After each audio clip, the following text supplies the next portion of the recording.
Two. All right, guys, we are live.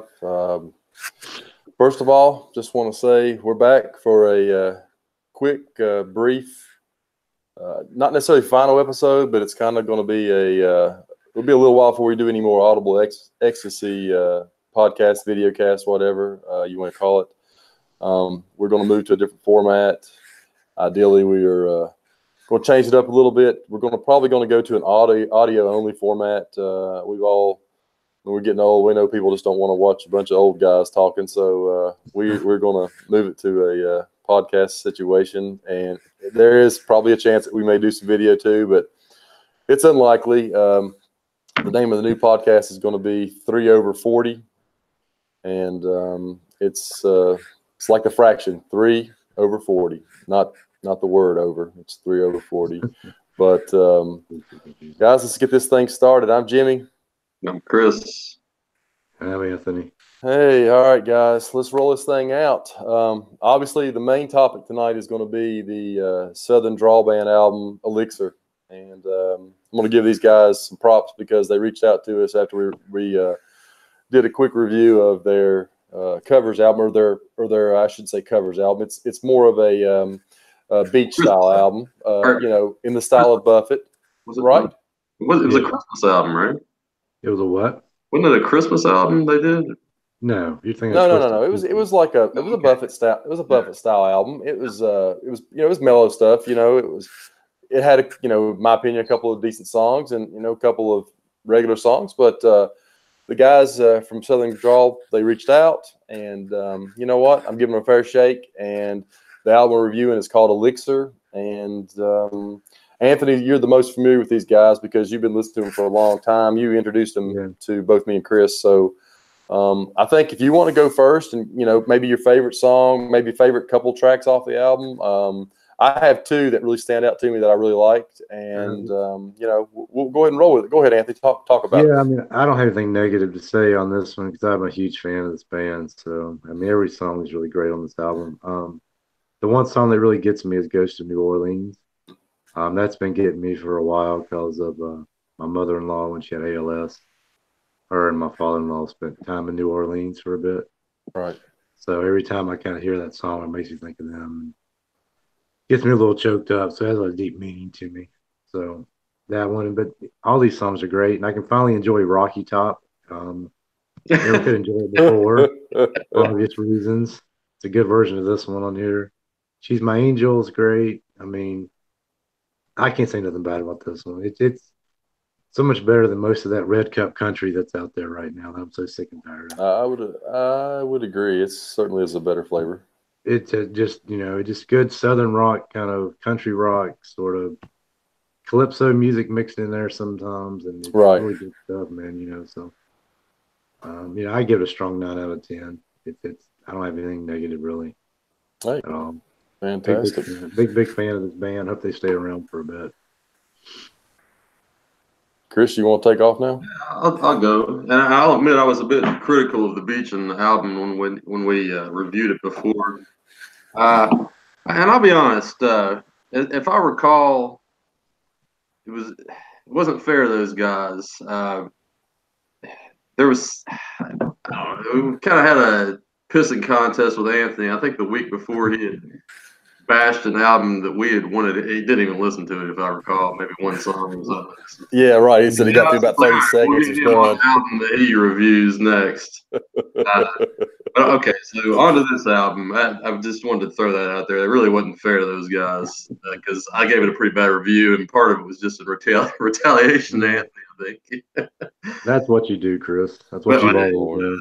That is true. That's true. I'm all about being petty, I suppose. But anyway, this album, I enjoyed it quite a bit, actually. I thought it was a lot better than the Beachin album, and it kind of gave me shades of kind of like a Chris Stapleton in parts. Yeah. Parts of it kind of remind me of Hank Jr. And there was, I think, actually my favorite song on this album was Tennessee Line.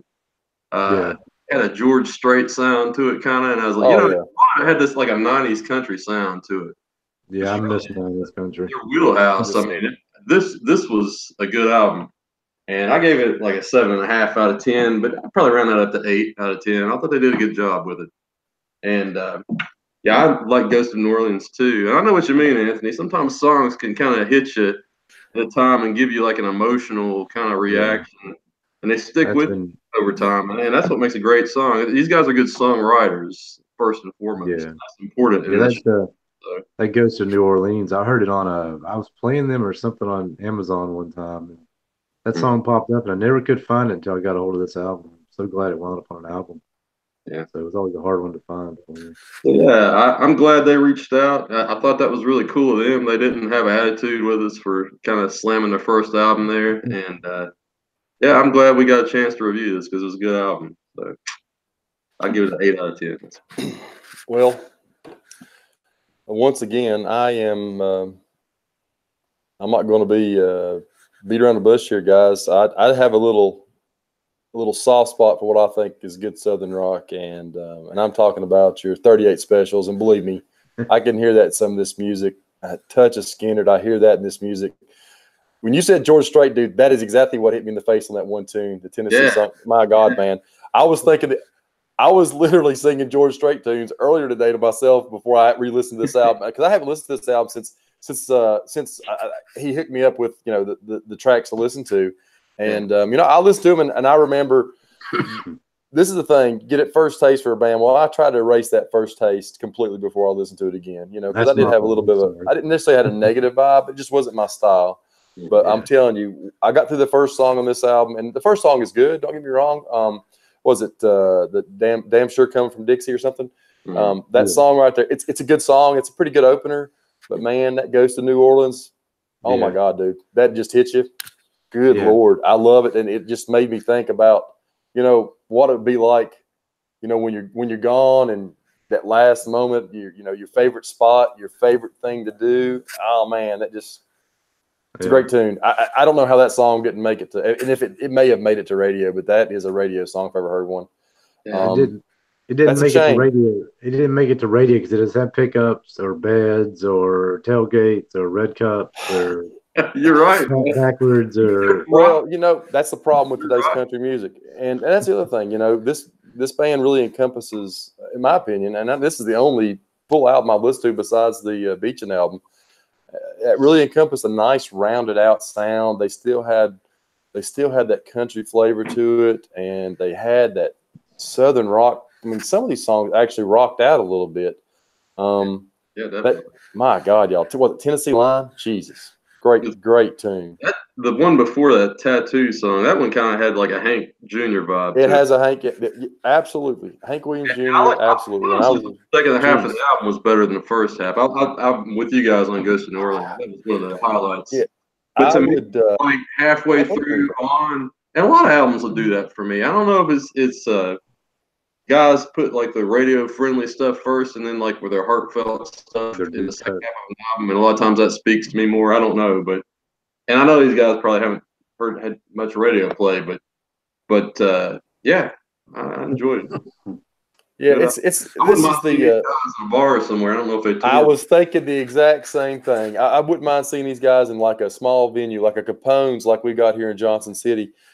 If I could see them in Capone's, I could see them having a blast and enjoying it, and really, I think getting the crowd into it with music like this, because that Capone's crowd isn't just metal up here. They go crazy for the rock. They go crazy for the pop, the rap. I mean, they have everything up there, and I really think they would do well. Honestly, this would be a great band to see. You know, if you're on vacation, I don't know if these guys are from down in Florida or from Alabama or from Louisiana or what. It seems like they've got that Southern vibe to me. Southeast, because a lot of their songs. Oh yeah, well they mentioned Alabama in that the third track. I mean, Tennessee Line and just like yeah. I mean, it's fairly local. I don't know. Yeah, it could be. You know, it's a shame if they're local. It is a freaking shame that, you know, they're not close. If they're close to us, I'm going to be very pissed off myself. They might be Tennessee fans, you know. I mean, well, they might be on the other side of Knoxville or something. Who knows? I mean, to sum it up, this album is a solid 8 in my opinion. It might actually be an 8.5. I really don't know what to compare it to, because you can't compare it to today's country, because today's country is just not what it is, in my opinion, what it ever has been. Just growing up and I came into my own with, Hank Jr., I guess, in the 80s. That was about the only country besides Alabama that I can remember listening to in the 80s regularly. And then as I got older, man, I fell into that 90s groove like you guys did. Oh my God, man. The Brooks and Dunn, the Garth Brooks, the George Strait, Alan Jackson, you name it. I loved it. And I think that was probably the last good flavor of country coming out of Nashville, for that matter. And these guys, it's good stuff. It's just good stuff. That's all I can say. The album is absolutely worth a download. I can just tell you hands down, it's worth a download. I saw that it's available on Amazon. It wasn't on Spotify, guys. So if you're a Spotify fan and you're watching this, I saw it on Spotify earlier. I looked up Spotify and I saw. I didn't see it on my Spotify feed, but I just did the band. I actually chose the band and all the albums, and maybe I looked up wrong, but it wasn't one of them that I could find. Yeah, I found 3 albums on there, and this wasn't one of them. And I can see myself going back and listening to this a few times over it. Man, I'm telling you, that good Lord, that Ghost of New Orleans, jeez. That song just hits you. It hits you in the chest. It's a good one, man. It's a good one. Nonetheless, I think it's a solid 8, if not 8.5, in my opinion. And it's hard to compare it to today's country. I mean, I tell you right now, compared to today's country, it's a 10. Yeah, today's country is lacking a lot. Excuse me, it's lackluster and a lot of things. Don't get me wrong. There's some songs that come out that are okay, but it's just not like it used to be, guys. And you know it as well as I do. No. Yeah, I know they try to give me the modern country list on my Amazon playlist or recommend that. I've tried it a couple times and I have to just turn it off. It's just I don't know. It's garbage. Well, I think on behalf of all of us, thanks again to the Southern Drawl Band for reaching back out, and we definitely appreciated the opportunity to listen to this album, and I certainly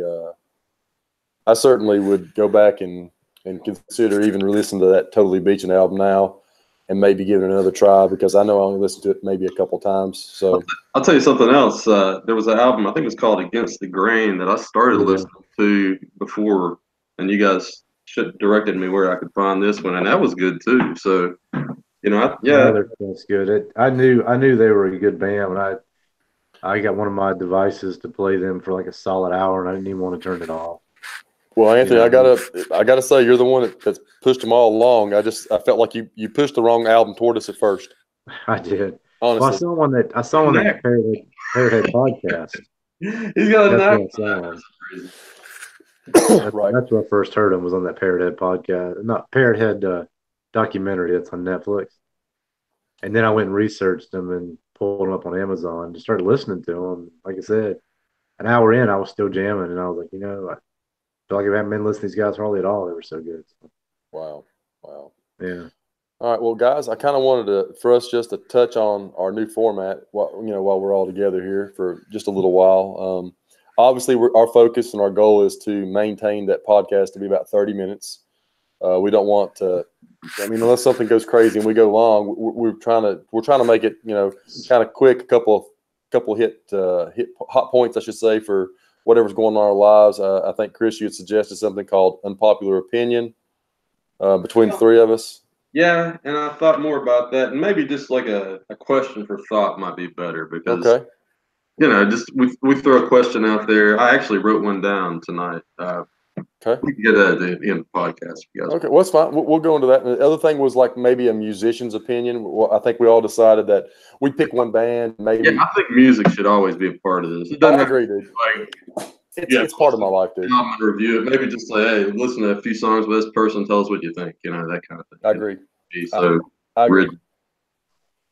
We're definitely going to keep music in part of it. I think it's part of all of us. We all love our music. So, and finally, we might throw in a little bit about some tech stuff that we've all gotten into, whether it's gaming, whether it's devices that are new cell phones or whatever's on our minds. I know that, Anthony, you have more experience in a lot of this tech stuff than we all do. Smart devices taking over our home. Yeah, right. The smart devices are your home. So, I think it'll be something good we can throw in for discussion. Turn the corner without bumping into one. So, right. Maybe tech, but just something we've purchased recently and something we right. Yeah, it could be anything, man. Absolutely. I was going to compare your headphones that you just recently got, Chris, but we can.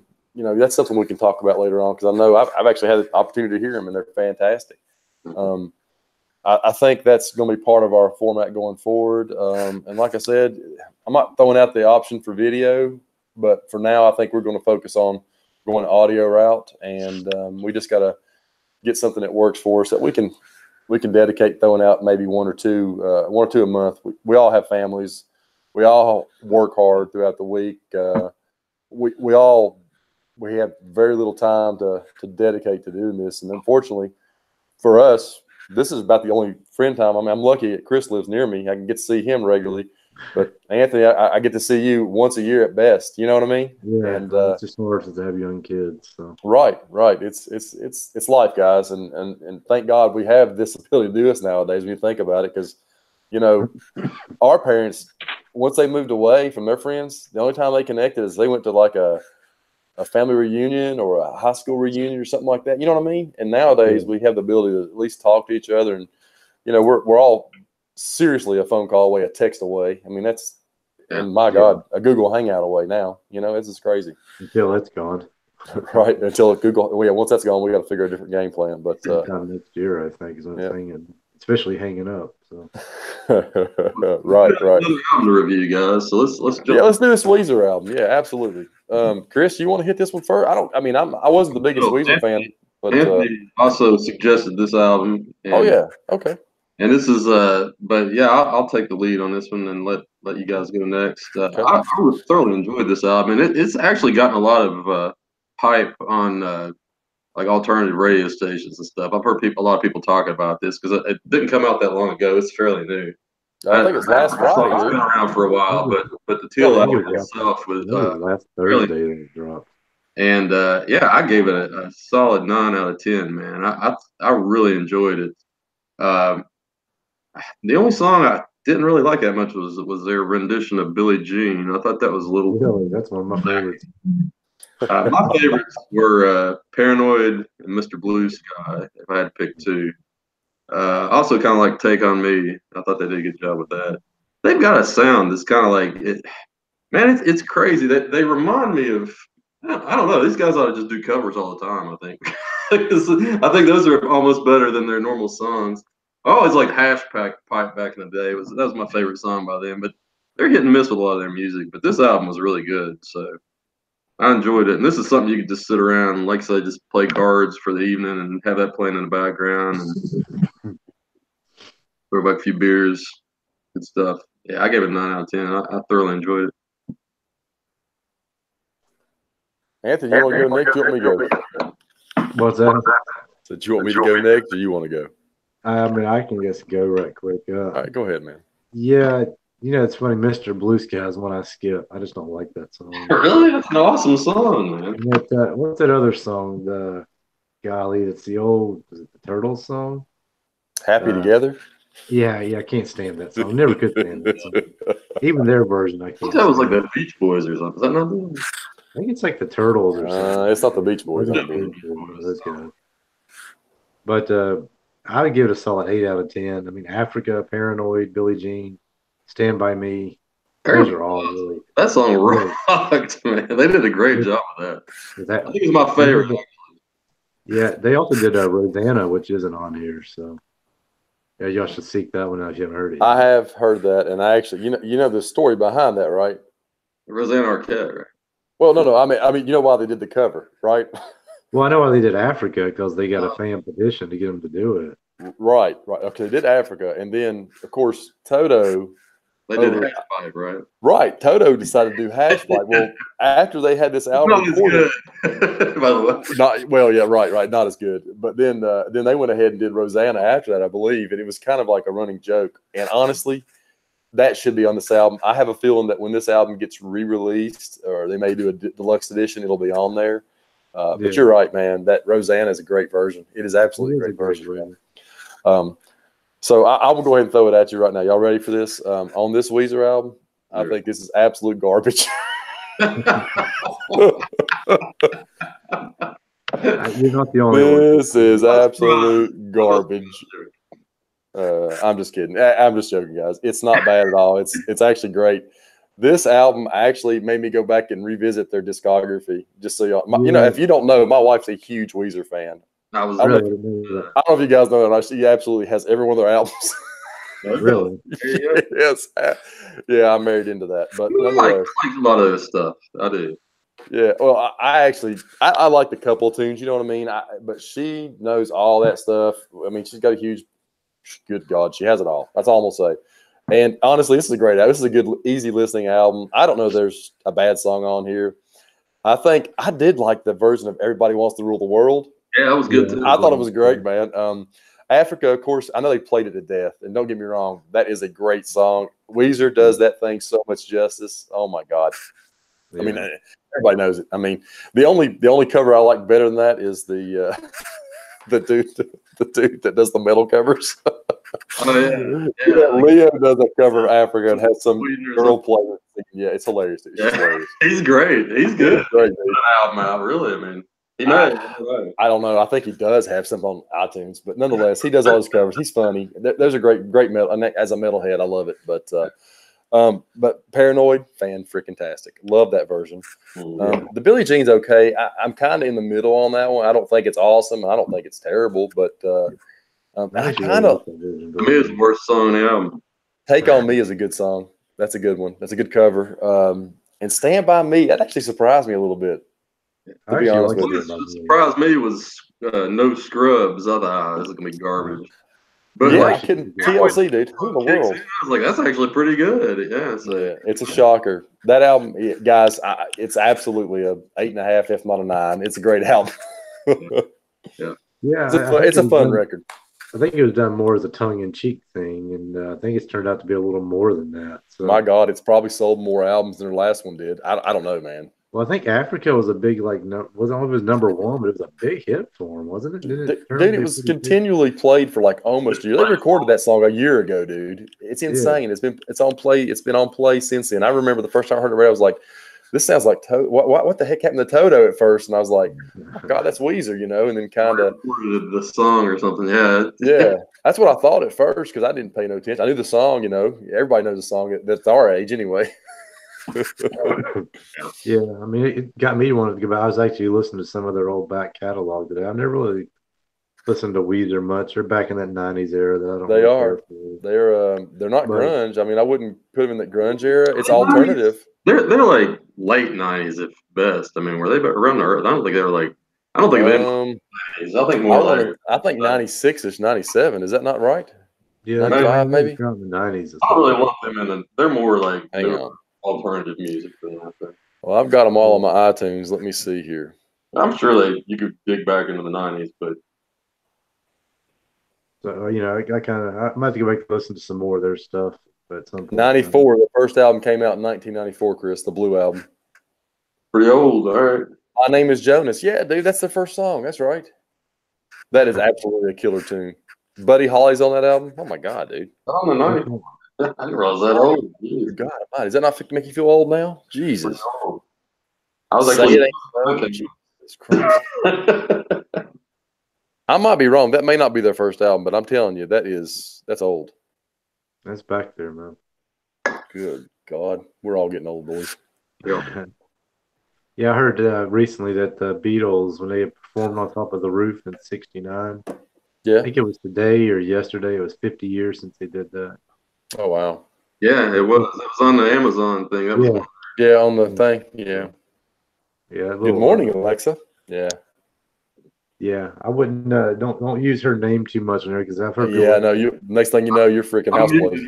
So it wouldn't go off. I figured one of you jackasses. No, when I watch these. It's like when I say, "Hey Siri." When I watch these tech reviews and everything. Yeah. People are actually unsubscribing from people's podcasts and stuff when they mention that word and set their devices off. I would believe that. I would definitely believe that. So, good Lord, boys. All right, so Lady A to be safe. Just out of curiosity, Chris, did you happen to listen to any Cannibal Corpse? No. Anthony redirected us, so I didn't succumb to that punishment. I did not. I enjoy them, but I don't know if I enjoy them enough to talk openly about them, from what I've heard. You're afraid. Talking dark corners of the internet on that one, right? Now, what is the one? Don't be scared. what's the album with Hammered Smash Face on it? That's a good album. Oh my Red God, Before the Black. Is what'd that you the call one? it? Is it Red Black, Red Before the Black, or is that that Iron Maiden Oh song? God, no, you're thinking Iron Maiden. Sounds like Cannibal Corpse. the album's is God, Cannibal Corpse. Hang on, Hammer Smash Face. Let's see, Butchered at Birth. Is that what it is? Something like that. I was looking No, up that's on not. the God, what am I doing here? Fellas, let's so we got two more topics tonight. We got Go ahead and hit it.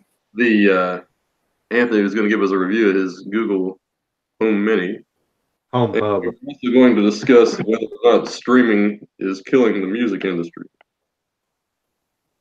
So I don't know which one of you guys want first, but Sorry, I was looking this up. all We're right. on tour So, right now. Hate Eternal. what'd you say? It's like Cannibal Corpse is on tour with, I think it's Hate Eternal or I Hope Yeah, it's Eternal. Eric Rutan's band, dude. They're awesome. Well, for me, they're awesome. It's You know, see technical that death picture metal, of but the nonetheless, Twitter? yeah, That's what the tour looks like. awesome. All right, so let's see here. We're all right. So I know this is my feeling about the streaming services. I think the streaming services is absolutely killing the music industry.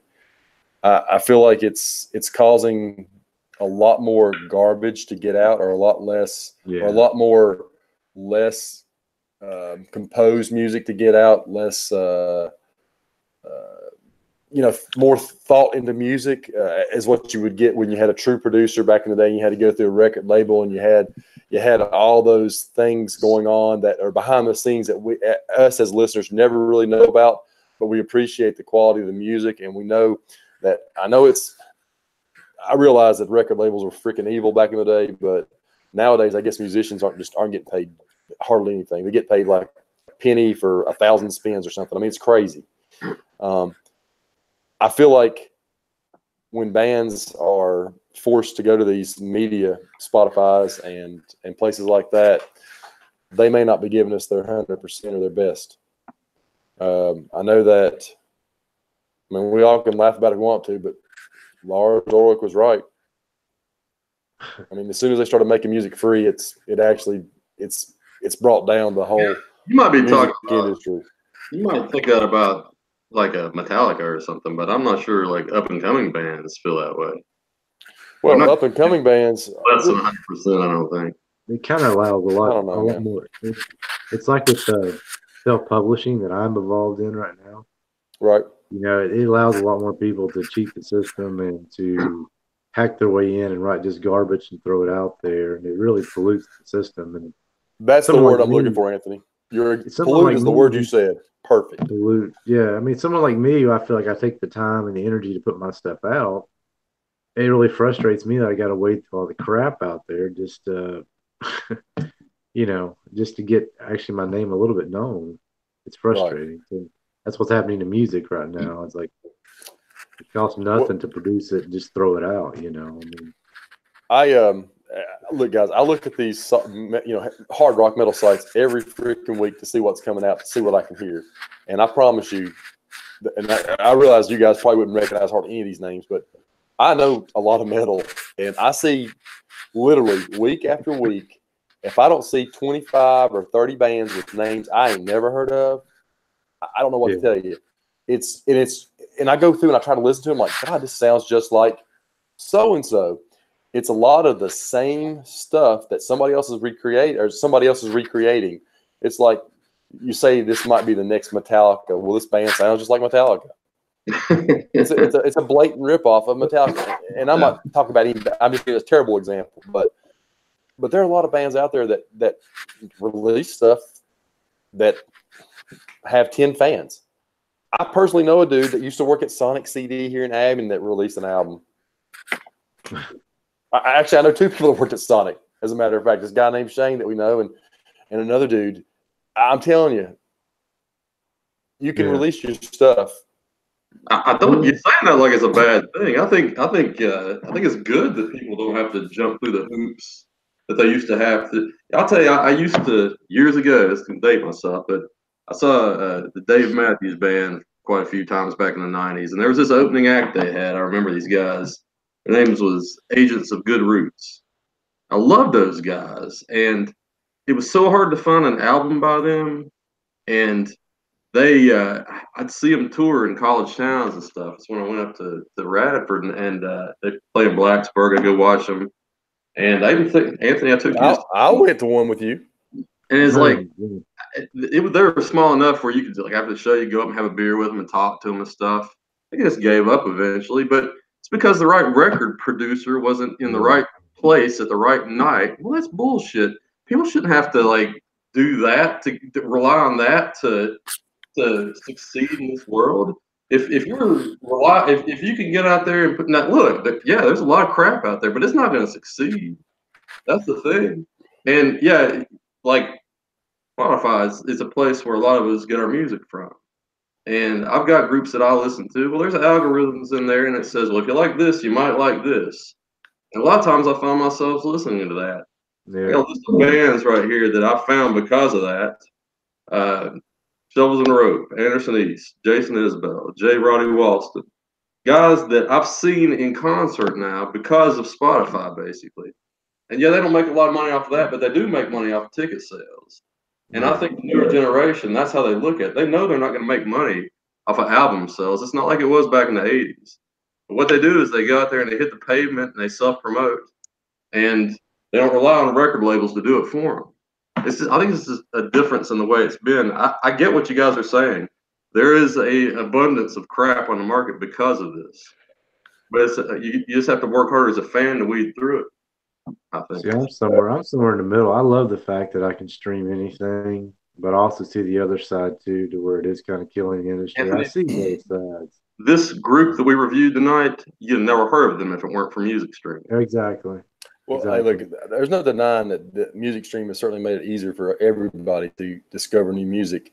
It just, from a perspective of the musician, I feel bad for them, because these bands that we like, that we think are awesome or can be great, that are actually just nickel and dime bands, when it comes down to it, I mean, think about it, dude. I think Trivium is one of the greatest metal bands out there right now, because I have seen them live so many times. They come to freaking Johnson City and play there, dude. They play in Johnson City at a bar. And don't get me wrong, they sell it every time they come there. We're talking about 1,000 people, 2,000 people, whatever it holds. True, but I don't think those guys are hurting for money. Do you? Well, no, because they go out and tour, and that's the thing, Chris. They sell tickets. They sell tickets. They have to work. You're right. They have to work. But, like, don't get me wrong, I don't think Metallica started making money until after the Black Album. I mean, you guys may not realize that. They didn't start making big bucks until the Black Album came out. I figured They were a lot more mainstream after the Black Album, too. I mean, they weren't more in a niche crowd. Well, they had Bob Rock. They had a producer that was on a huge label that was willing to put out some money, and they wrote catchy tunes and, you know, hard rocking songs that were just absolutely oozing what radio wanted and what radio needed then. Yeah. And just think, a short year later, Nirvana killed everything they built up. Well, at least they did load and reload to kind of stay in the scene. So, well, that was the problem. They followed a trend, and I hate to say that, but they did. It's all, and I like both of those albums, but you know, that was not the Metallica sound we all love. There was. I've got they survived like so many bands. Oh, Jesus Christ, dude! I can't tell you. There's probably not a band out there that's as successful as them in the same genre. Period. When you think about it, I heard something on the radio one day, and it's this band. They're like a rock band. They're like an alternative band. That's pretty well known in their genre now. But I'd say they've been around for maybe 15 years, probably before there's a group called the All American Rejects. I've heard of them. And I heard on the radio one day that this was probably before streaming was a big thing, right? So they had to rely on some record label to sign them. And there's a story that they sent their CD out to everybody, and this record executive had it and threw it in a box. Well, his daughter and her friends like picked it up and started listening to it. And they play it all the time. And the guy was like, "What are you guys listening to?" And they were like, "You need to sign these guys. They're great." And he realized that all his daughter and all her friends love these guys. Maybe I need to revisit this. And when the guys in the band realized that, they said on her birthday every year they send her flowers now because of that. That's the only reason they're where they are, is because some teenage girl picked up their album out of a bin that was just laying in the floor. I mean, that's no way to have to succeed in this business. I think I'm better now than you. It's Well, I mean, I don't know. streaming is nice because I'm home with the kids all day. So I mean, I can just ask for anything I want on one of my devices, and I've got it playing. So that's actually a really nice perk for me. You know, I wish there was a way that I could get my perks and the artists could get their perks, but I think it's going to be either or. The I think consumer it either get it hurts or the the artist most. get it. One of the two. I think the people that hurt the most are the ones who aren't looking, who already have like a fan base, but they're not big enough to sell in arenas yet. You know, they're not big enough to go on tour arenas. That's what hurts. Yeah, that's your triviums and stuff like that. All that remains, bands like that. And I'm not disagreeing with you guys at all because I love the ability to get what I want when I want and discover new things. Yeah, find new art is the biggest thing for me. It kind of makes me feel bad because now I will say this, and Chris, you can testify to this. When I go to a show, they're getting money from me. I'll buy a shirt. I'll buy just random stuff. Yeah. You know, I will support these bands. And anytime they come to, especially when they come to Johnson City, God almighty, dude. One band came to Johnson City that I liked, which was absolute, just a technical death metal band. There was like 20 people there tops, maybe 15. I bought a shirt from them and I bought a CD from them. I mean, because these guys, I think they got paid $250 to play that night, and they were from Florida. That's crazy. I mean, it's crazy, but I think they realized that's what they got to do. They were hustling. They were going from town to town and playing where they could. They got $500 here, $200 there. It doesn't matter as long as they get enough gas and food to get to the next place. That's what they were doing, and I do appreciate that for sure. Could you imagine what the hair metal scene would have looked like in the '80s if they had streaming back then? Oh my God, dude, it would have been saturated because every copycat band out there was doing that stuff. Y'all know it as well as I do. They were down to what, about the D or E level by the time it finally died out, wasn't it? Oh God, yeah. Well, think about it this way. Now, I don't know if you guys know this or not, but Matt Smith used to have this guy here in Abingdon that had a guitar store. He was in a band called Strider. You guys know that? STRIDER. Or something? Or? No. They were not a striper. They were just like a hair metal band. Okay, I didn't know. I say a hair metal. They were like a hair metal band. They were like I should say they were more like a traditional hard rock band. They played Styx songs, they played Foreigner songs, they played some Zeppelin tunes. But they had like their own album out, and Matt Smith was pushing that stuff. And I know this guy personally, so I remember this in 7th grade. They played at like the Tobacco Festival back in the day, and I remember him being up on stage, and I thought to myself, "Wow, this guy's got it all." And you know what? He was just happy doing what he did. Owned a music store. Yeah, I remember him. Just like playing guitar. He had a really hot wife, didn't he? Oh yeah, she is a pretty woman. Wasn't she one of the prettier women in Abingdon at that time and place? From what I remember, I'm sure she was. Rock and roll, baby. It's all in her hair. It's all about. She was at E.B. Stanley, wasn't she? Wasn't it where she got a guidance counselor or something? Oh, I don't know. I honestly don't know what she does. Yeah, I really don't. So, I remember Matt Smith. I remember his shop downtown there. Yeah. He's a good man. I mean, he's a great guy. I tell you, man, hair metal is still playing in my house. So it still plays in my house too, dude. I'm as guilty as anybody. I cut my teeth on it, you know. I listen to Hair Nation on XM39 fairly frequently, so I'm right there with you. Those songs don't seem dated to me. I guess it's because I grew up with them, but it's great at it. I know they are, but I mean, they don't seem dated to me though. It feels like I'm still, T-tops cruising to high school, man. Come on. Hey, it's sad, boys, but all right, guys, those are good times. Let's move it along. We got one more. Yeah, what's this last thing we got to do? Because y'all right, it's already 9:30. We've been here for almost 40 minutes. I'll keep you guys on the clock, man. All right, so Anthony, I think the floor is yours to discuss your tech corner here. I mean, I don't know. I mean, just I guess a normal tech review. You guys, I don't know. Y'all finally got into the tech stuff a little bit like I have. So, but I saw on the news now that y'all ever heard of Iris brand from Lowe's? Their smart plugs and everything. I haven't.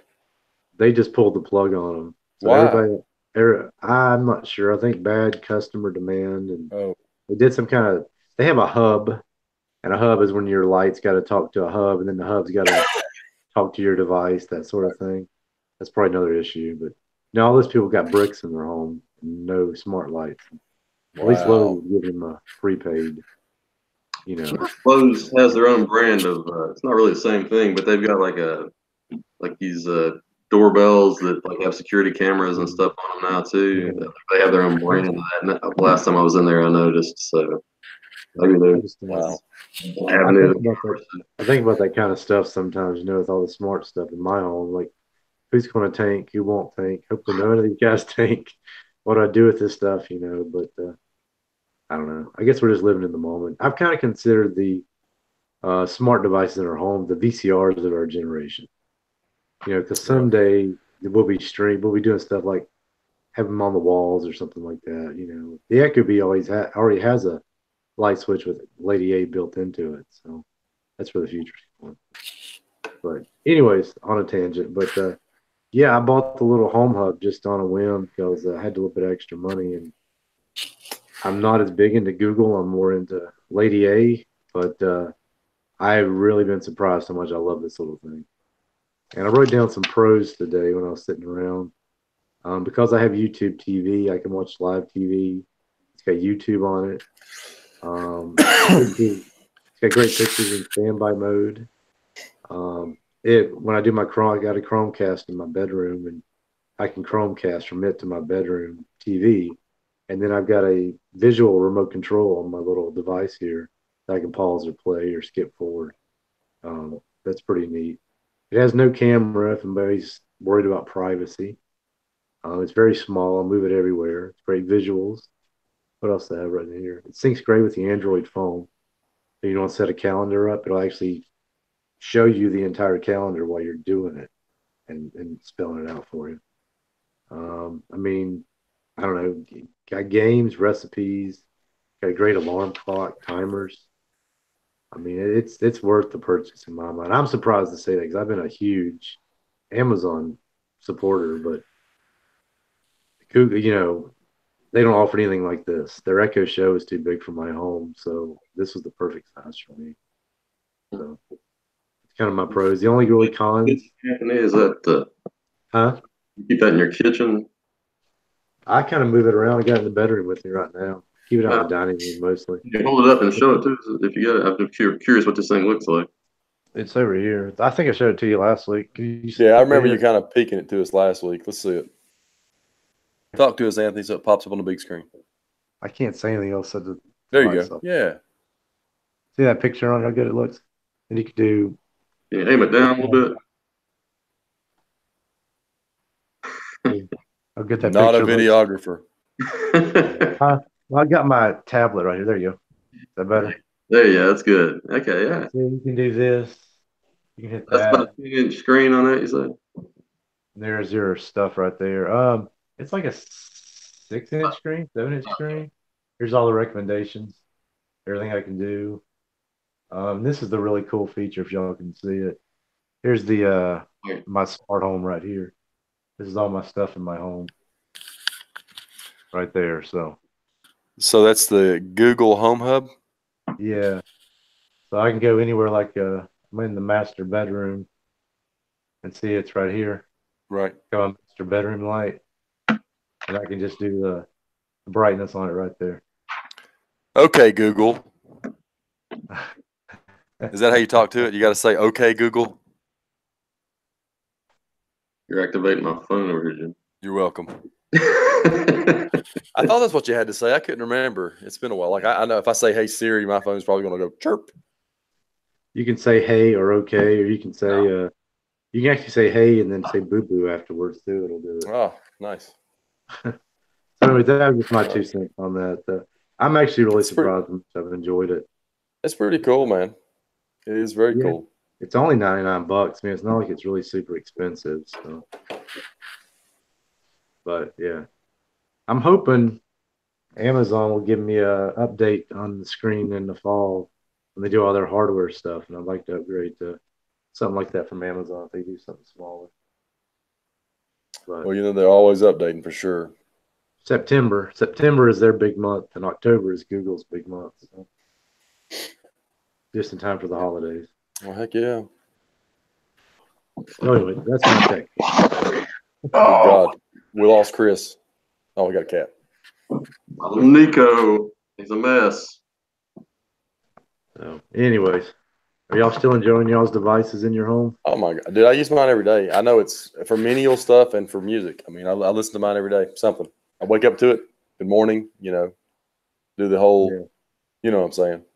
You figured how to set routines on it and everything. So I did read on about it. I just never have set a true routine on it. I like it. I turn the lights off. That's about all. I like the ability to make it play where I want to play it. Yeah. Like it's something like if the kids are in the living room, I can make it play some extreme death metal. That's pretty funny. Yeah. But usually my son's yelling it to play something stupid, like Alexa, play some crappy song. I don't know what it is, but oh my God. You just made somebody mad. The one person that watches it. The person that watches it that says, Alexa, play that one crappy song. Yeah. You have to specify. The one fan. Have you discovered how to put the time in it in your routines? Where you can ask you to do something and it'll wait 10 minutes or 5 minutes, then turn. I'm gonna tell you right now, I use that thing as a timer in the kitchen, like clockwork. In your routine, like I got a routine called School Day. Yep. It turns off all my lights, then it waits 10 minutes, and then it turns the TV on after I'm gone. So when I come home, it's ready for my daughter to watch TV. Oh, nice. When I go to bed at night, it does the same thing. See, I don't have any smart plugs that work with it, so once I get some of those, I might be able to get hooked up. Yeah, plugs are handy. This guy can't. Yeah, I would say keep the smart bulbs out of the bedroom though, because they come back on when the power goes off. Oh, nice. So, did not know that. Yeah, that's why I put a smart outlet on one of mine with the smart bulb above it, so I can still use it when I need it. It doesn't come on me. All right, guys. Yep. We'll talk about next week, or maybe 2 weeks. Next podcast, anyway. Oh, I'm open. You guys go ahead and make a suggestion. Okay, well, I've got Anthony, do you have any suggestions? Go ahead. Next time, not really. I mean, I've been listening to this group that keeps popping up on my like mix whenever I'll play like a daily mix or something. This group called Rival Sons. I don't know if you've ever heard of them or not. They've got a new album they just put out, and I think you guys might dig it. It's kind of like Black Keys sound and stuff. It's like blues rock, I guess. The name of the album is Feral Roots. Feral Roots. Name of the group's Rival Sons. And Jimmy, if you like them, they're playing in Asheville in April. We can ride over there and catch them at the Orange Peel. Got a feeling your wife might like them more than you would, actually, but they're good. We'll have to give it a spin and see what happens. Not death metal, but it's good. Hey, man, I don't listen to that much. It's not cattle decapitation. Of course not. It's never cattle decapitation. Absolutely not. Yeah. Anybody have any questions for thought they'd like to throw out there? Yeah, why is the NFL so screwed up? Oh, yeah, we can throw out NFL thing since it's Super Bowl weekend. Obvious no calls trying to get their Rams in the Super Bowl. I don't know, man. At least it wasn't the Steelers that happened to. I'm okay. It was the Steelers. I'm not the one more upset. But I don't watch a lot of NFL, so see, I don't watch a lot of it either. I just know I watched that Saints get robbed there last week or 2 weeks ago. That's crazy. 4 of those officials are from the LA area. I didn't see that. I don't know. I didn't know that. Or is it just some fan ranting? Yeah, that's what I saw. That's probably what it is, a fan ranting. It's crazy if that's true. LA refs. I actually heard one of them played for the Rams. Is that true? I don't know. Oh, my God. I haven't gone that deep. That'd be terrible. That shouldn't be allowed if that's the case, man. I mean, really, that's dropping the ball right there big time. NFL got their wish. That's what they wanted. They wanted the Rams in, so I'm sure they cooked it for them the best they could. I guess they wanted the Rams in there so they can guarantee Tom Brady another ring. Well, I did have one question for thought. I'll let you guys hear it and see what you think. I saw a meme the other day that Jimmy, you saw this too. Gina forwarded that on. It was like somebody passing a baton.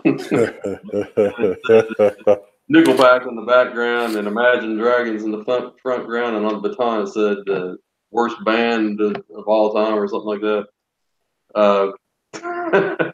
We can throw that. How dare you? 2 ways. Is Imagine Dragons the new Nickelback, or how do bands get these labels as like the worst bands of all time? Have you heard Nickelback? Oh my God. I will smack you so hard that beard will fall off. Because there's a lot of bad bands out there, but what is it? There's certain bands you just love to hate, and I think Imagine absolutely falls in that category. Well, I think Nickelback falls in that category, except I actually like Nickelback, as crazy that is. I know you guys don't like it. I love it. I think it's great. I don't want to approach that, but I mean, I feel like there's a discussion waiting to happen there somehow. I've never really heard anything by Imagine Dragons, so I mean, oh, you have. They're on every damn commercial you've ever scrolled. Oh, it's like a Jeep commercial or something. I think they almost make music just to have it picked up by a commercial on TV. To be honest, I wouldn't be if you told me that. I wouldn't think you were lying. I'll just say that. Imagine Dragons. I don't think I've ever listened to them much. If you just they got a couple of hits. You'll know them if you hear them. Trust me. Well, that stupid Thunder song is the one that you just hear all the time now. Oh yeah, what's it? They play that like at the halftime show or something. Lightning, the thunder. That's the only lyrics in the whole song. I'm pretty sure. I mean, it's an awesome song, man. So anyway, we could talk about that if you want to. All right, the Nickelback torch pass off. Got it. Let's come up with something better. I don't know. No, it's a little time to think about it. You just hey, all I will say is, as long as y'all get Nickelback off the bottom, I'm happy. They've got a new competitor now, so. Yeah, I don't know. Nickelback is the new Creed for me. Those bands, I don't even understand how you. Oh my God, what is wrong with you people? Hate it because the people hate it. One of the guitar players actually go to a real band after that, or Creed. Yeah, Tremonti, you saw him with me, didn't you? Yes, that's right, the Tremonti. He's in Alter Bridge, man. Great freaking band. You guys ever listen to them? I think I've listened to a little bit of them before. Oh my God, what is wrong with you people? I probably need to get back to Spotify again, get those weekly playlists and stuff. Playlists. Great, man. Yeah, Spotify's fun. Amazon doesn't do as good, I guess, as making playlists, but they work well with my stuff, so kind of stick with them. Well, ladies, I hate to do this, but we're going to have to call it a night. It's an hour. We have done it again. We'll have to work on trimming these down, guys. I don't think there's any way to trim it down, man. That's all. Like the 1970s, why trim it? Yeah, you're right. All right, guys, I'm going to go ahead and stop the broadcast. Folks, if you've watched us, thank you. If you want to continue listening to us, it's going to be the 3 over 40 podcast. I may actually go back and link these things. Huh? Where would people go about finding that if they were actually? Well, I'm going to initially, we're just going to throw it out on iTunes. That's the first place, because I use a Mac computer, so obviously it'll connect to it automatically when I upload it. I'm going to try to get it on Stitcher if I can. Yeah. And throw it out for Overcast to get. And I think I can actually upload to Spotify, believe it or not. Here I am, raising all kinds of claims about Spotify. They do have a podcast section. You're right. Doesn't Pandora do that now too? Podcast? Maybe. I don't even know, man. But I'll throw it on there. This version of Spotify. Who knows, man? We'll figure it out. I'll get it rolling somehow. It'll probably be at least 2 weeks before we can do this again, guys. Just to be honest with you. Bi-weekly or every other week. Well, yeah, we probably. I think that'll be a fair thing, and we'll see how it goes. All right, guys. 3 over 40 podcast. This is Audible Ecstasy signing out. We'll do this again. Be a little while though. All right, guys. I'm out. All right.